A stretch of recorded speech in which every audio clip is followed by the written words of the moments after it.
Hello and welcome to my presentation on the Master's Program Curriculum Overview.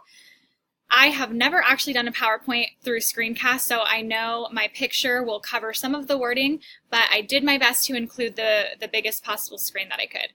So I'm going to start with some of the classes that we took over summer. The first one that I was remembering was Teaching with Technology. This course covered the 4 C's of education, being communication, critical thinking, collaboration, and creativity. We practiced incorporating all 4 of those C's into our lesson plans throughout that summer course. And another word that stuck with me was innovation. We read the book, The Innovator's Mindset, and that was a super inspiring book and talked about how we can innovate our lesson plans to further engage students. These affected my teaching because I was really inspired of trying to think outside of the box for how to incorporate some of these innovative projects into my classroom to really engage students and take all of my lessons one step further. I started trying out recap videos for answering the essential question through a recap video. However, have not mastered that with my students, but I also started blogs. So each student had their own blog site and they type up assignments on there and just type up kind of fun activities through there, and I'm really enjoying that, and so are the students. The next class is Research for Diverse Learners.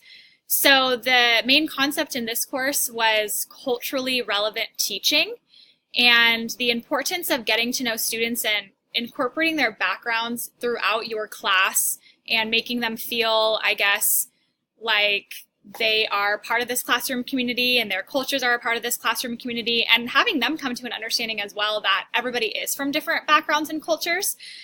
One thing we did in this classroom was a group project. My group chose to do social emotional learning, and we did a bunch of research on that topic, and that was our final project. One thing that I'm incorporating specifically right now is that we did a read aloud, Esperanza Rising, really popular read aloud, but my students loved it because there's a lot of excerpts from that are in Spanish completely, so I'd have students read through that aloud. And then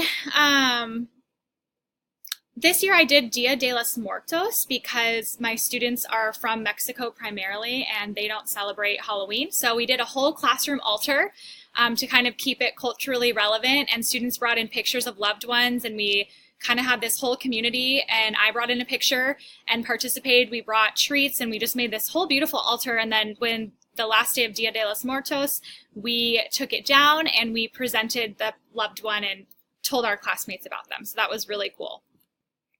Measuring and assessing student achievement. This course covered assessment information, how assessment should inform instruction, analyzing student data. I did a bunch of fluency reads with my students and collected data over time to see if they were improving.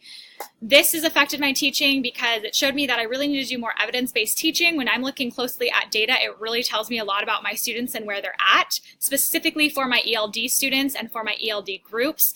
And just formal assessments. Being able to formally assess my students more often will lead me to better results, and I feel like it makes me reflect as a teacher what I could improve on. Linguistic acquisition was very applicable to my classroom. We learned about English language development, what we can do to get our students proficient English speaker, and that proficiency usually takes 5 to 7 years, which was really eye-opening to me and a huge relief for me because a lot of my students aren't, and sometimes it's hard to not take it personally like you're doing something wrong in the classroom. I really took from him that oral language is so important, and so I try and do a lot of collaboration activities and practice oral language. I am now doing systematic ELD groups every single day at their own level to try and get them proficient.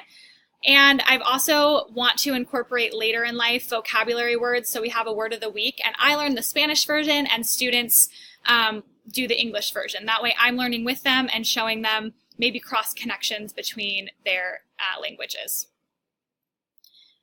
TE 615 was critical thinking.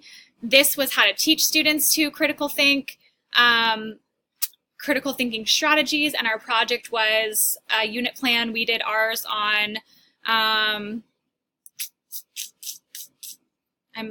not thinking of the word right now, digital citizenship and how to implement critical thinking in that project.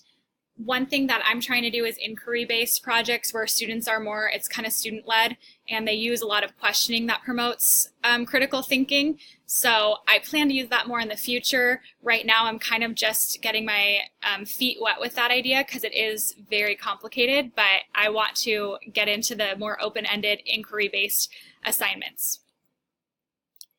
Inclusive education. We learned about IDEA and the categories recognized under this, how to accommodate students, how far SPED has come. We watched a documentary on Willowbrook, and it was so shocking because I've never seen anything like that. So it really showed me how far we have come, and that's amazing, but it also showed me how far we need to come still in regards to inclusive education and how we can accommodate students in a mainstream classroom by giving them more time on their tests, changing the places that they sit, the length of the assignment. There was a lot of different ideas.